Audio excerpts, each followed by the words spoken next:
I wrote a poem about the death of my uncle Cote the night before he died.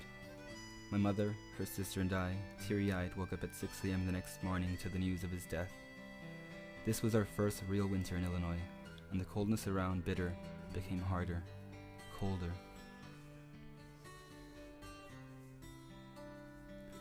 We left Illinois, and on the road to Laredo the ice slowly faded. We passed Austin. I thought of the home I'd left behind. We later arrived in Laredo. People gathered at my Aunt Chela's house. Mostly my uncle's daughter was there, and seeing her is what ultimately elicited mourning. I heard my aunt say, "Me siento bien mal por Mosi. No puede andar sola." Mosi couldn't bear to be alone. I once lived with Mosi and Cote. He would play with my cousins and me. He'd grab our knees and jerk on them, creating an awkward, uncomfortable feeling that would make us burst into laughter.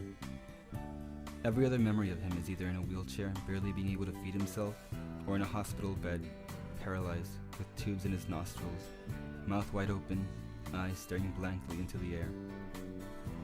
I saw a video of my uncle days before he passed. He was sleeping in a hospital bed. Mosi pulled down the sheet and his knee was an inch away from his chin. He was crumpling up. His bones were gnarling. At the funeral, I wore black and I couldn't help but tear up. Mosi made the announcement that I would read my poem. I read. Midway, my voice started to crack. I held through to the end and let out a whimper. My uncles and cousins all came up to me after and gave me encouraging words with tears in their eyes. Their wrinkled brown skin with faded tattoos made me think of Cote.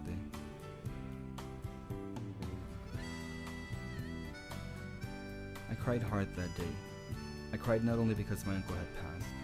Much more profoundly, I cried because I felt as if I didn't even know my uncle. I cried even more when I realized that I didn't know any of my family. I didn't know what life was like for them, for my mother. I cry still because I have yet to truly know any of them, my family.